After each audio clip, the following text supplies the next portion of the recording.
안녕하십니까. 거꾸로 투자하는 쇼킹 부동산입니다. 어제 한국은행이 중요한 지표를 발표했습니다. 오늘 영상을 보시면 부동산에 대한 시각도 달라지실 거라고 생각을 합니다. 여기에 더해서 최초로 공개하는 정보 같이 말씀을 드리겠습니다. 오늘 내용 정말로 중요합니다. 영상 시청 전에 구독으로 부자 되시기 바랍니다. 한국에서 3월 수출입 물가지수를 발표했습니다. 수입 물가 상승률을 확인할 수 있는데 저희가 예전부터 말씀드렸죠. 3월 수입 물가부터 굉장히 중요하다고. 3월 수입 물가 지수 어떻게 나왔을까요? 전월 대비 0.8% 상승, 전년 동월 대비 무려 6.9% 하락을 기록했습니다. 마이너스 6.9%가 됐어요.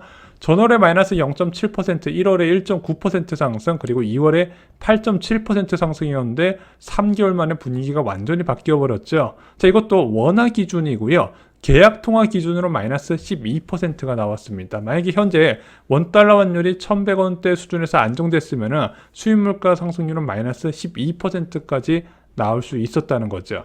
자, 이제 이 수입 물가 지수가 왜 중요한지 설명을 드리겠습니다. 저희가 아까 수입 물가 상승률이 전년 동월 대비해서 마이너스로 들어간 것을 말씀드렸잖아요.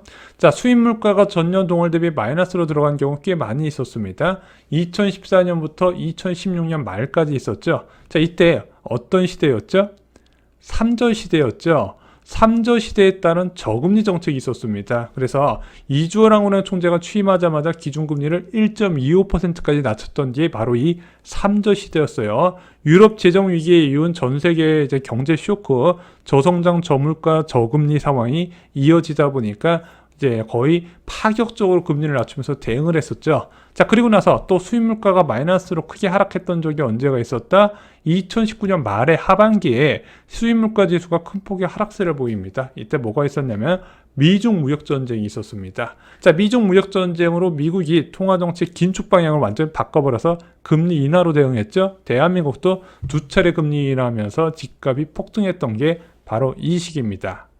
자, 가장 최근에 수입 물가가 마이너스 상태로 꼬꾸라졌던 것은 바로 코로나19 팬데믹 때문이었습니다. 그래서 거의 1년 가까이 마이너스 상태를 유지했었는데 이때는 뭐 당연히 여러분도 아시다시피 0.5%의 초저금리 상황이 유지가 됐었죠. 자, 수입 물가가 큰 폭의 마이너스를 장기간 기록하면 통화 정책이 바뀐다는 것을 의미합니다. 그래서 이번에 수입 물가가 큰 폭으로 마이너스로 떨어진 거에 대해서 여러분들이 꼭 기억을 해 주셔야 되는 거예요. 자, 어떤 품목이 마이너스를 이끌었을까요? 먼저 원재료에서는 농림수산품이 마이너스 7.2%를 기록했고, 광산품, 산에서 이제 광산에서 채굴하는 품목들, 그것이 마이너스 15.4%를 기록했습니다. 또한 중간재에서는 석탄 및 석유류 제품이 마이너스 23.7%를 기록했고요. 1차 금속 제품도 마이너스 6.1%를 기록했습니다. 딱 보면 나오죠. 국제 원자재 가격 하락 효과가 나타나고 있는 겁니다. 자, 앞으로 6개월 정도 이런 수입물가 마이너스 상승률이 나타날 가능성이 있습니다. 왜냐면은 1년 전에 국제 원자재 가격이 너무 올랐었어요. 당장 WTI 국제 유가만 보더라도 120불 수준까지 터치했었거든요. 자, 그 이후에 국제 유가는 서서히 낮아지고 있고, 이제 국제 유가뿐만 아니라 천연가스나 석탄 같은 에너지 원자재들도 크게 떨어지고 있어요. 세계 식량 가격 지수 12개월 연속 하락하고 있다고 말씀드렸고, 금속 원자재도 비슷하게 큰 폭으로 떨어지는 추세가 이어지더라. 당연히 1년 전과 비교해보면 기저효과 때문에 낮아질 수밖에 없다는 겁니다.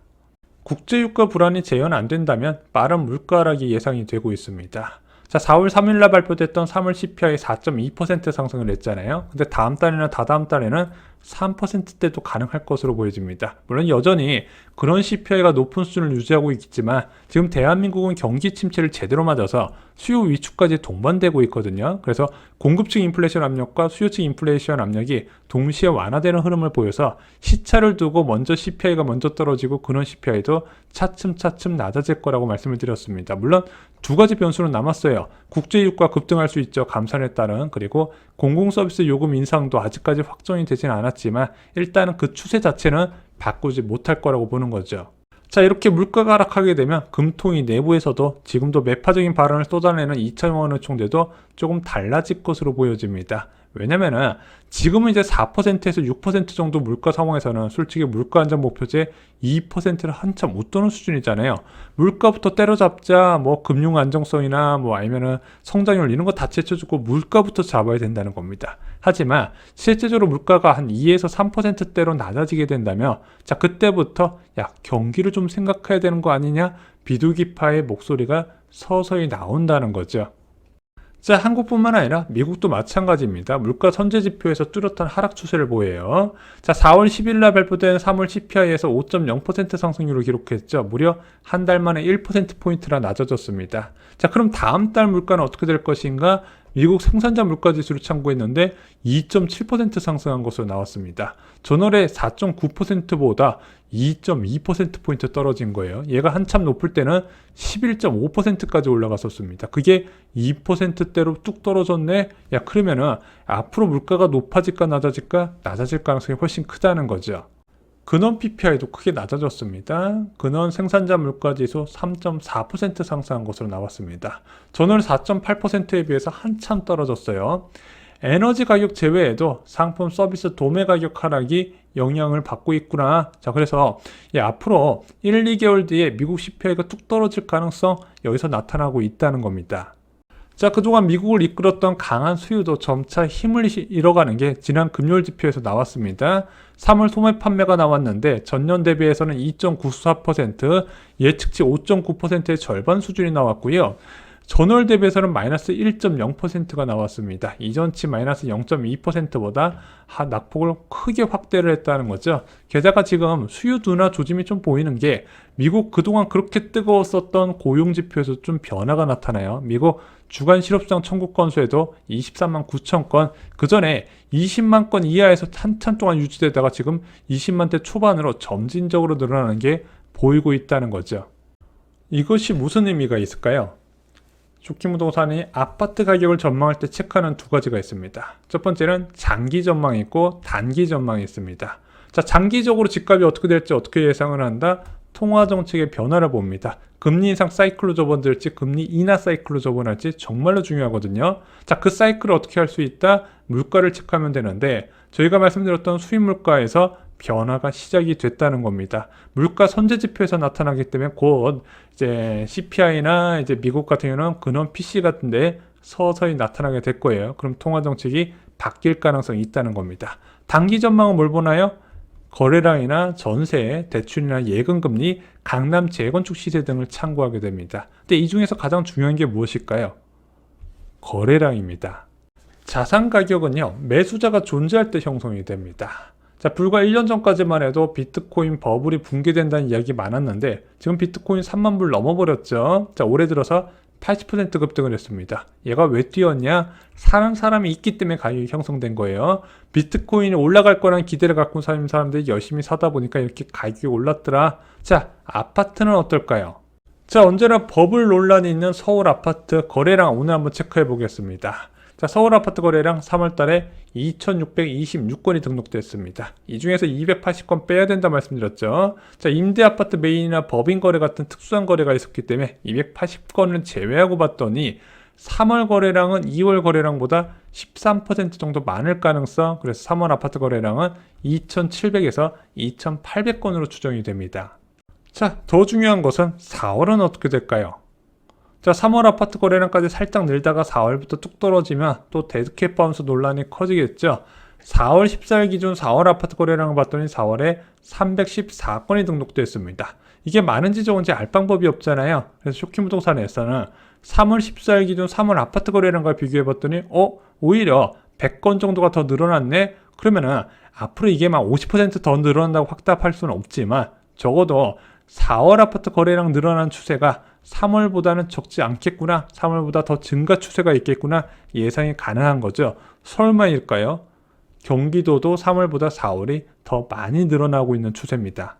자, 이렇게 거래량이 늘어나게 되면 더 넓은 범위에서 거래가 유입될 가능성, 1월, 2월에는 신축 대단지하고 대형 신도시 랜드마크 단지 중심으로 호가가 크게 올라갔잖아요. 거래가 유입되면서. 최근에는 준신축이나 중형 신도시에도 거래가 꽤 많이 유입되고 있습니다. 앞으로는 구충이나 소형 택지에서도 거래가 꽤 유입이 될 거예요. 자, 근데 여러분들 주의하셔야 될 게 있습니다. 거래가 없던 곳에서 거래가 발생하면 고점 대비 크게 하락한 하락 거래로 인식이 됩니다. 그래서 어떤 분들은 이제 하락 거래 비율만으로 시장 반영을 예상하시는 분이 계신데, 그것만으로는 집값이 현재 떨어지고 있다 이렇게 판단하기 좀 무리가 있습니다. 왜냐면은 더 넓은 범위에서 회복되는 과정이기 때문이죠. 자, 오늘 영상 요약해 드리겠습니다. 선제 물가 지표에서 향후 물가가 크게 낮아질 가능성을 제시했다. 이게 장기 부동산 전망과 밀접하게 연관이 됐다 말씀드렸습니다. 두 번째, 하반기로 갈수록 한국과 미국 모두 금리 인하 기대가 커질 것이고, 이것은 채권 금리에 반영이 될 것이다. 우리의 예금 금리와 대출 금리도 낮아질 가능성이 있다는 거죠. 마지막으로 서울 경기도 거래량이 지속적으로 증가 추세, 그래서 그동안 거래가 없던 지역에서도 계속 수요가 유입될 가능성이 있습니다. 그리고 오늘 1월 영상에서 아직 언론이 체크하지 못한 중요한 부동산 시장 변화를 공개하겠습니다. 굉장히 급격하게 일어나고 있습니다. 자, 다음 금리 인하 사이클엔 어떤 선택을 하시겠습니까? 이젠 다 아시죠? 금리가 지속적으로 낮아지면 어떤 결과가 있는지. 자, 이것은 10년 만에 오는 자산시장의 대변화라고 할 수 있습니다. 자, 쇼킹 부동산 멤버십에서 최적의 방안을 제시하겠습니다. 저희가 어떤 식으로 저금리에 대처해야 되는지, 자산을 늘려가는 과정을 거쳐야 되는지 다 설명드리고, 그 이유까지도 영상에서 체크를 해드리고 있습니다. 주 3회 영상에서 만나보실 수가 있어요. 이상으로 영상 마치겠습니다. 좋아요, 구독, 공유 꼭 부탁드립니다. 감사합니다.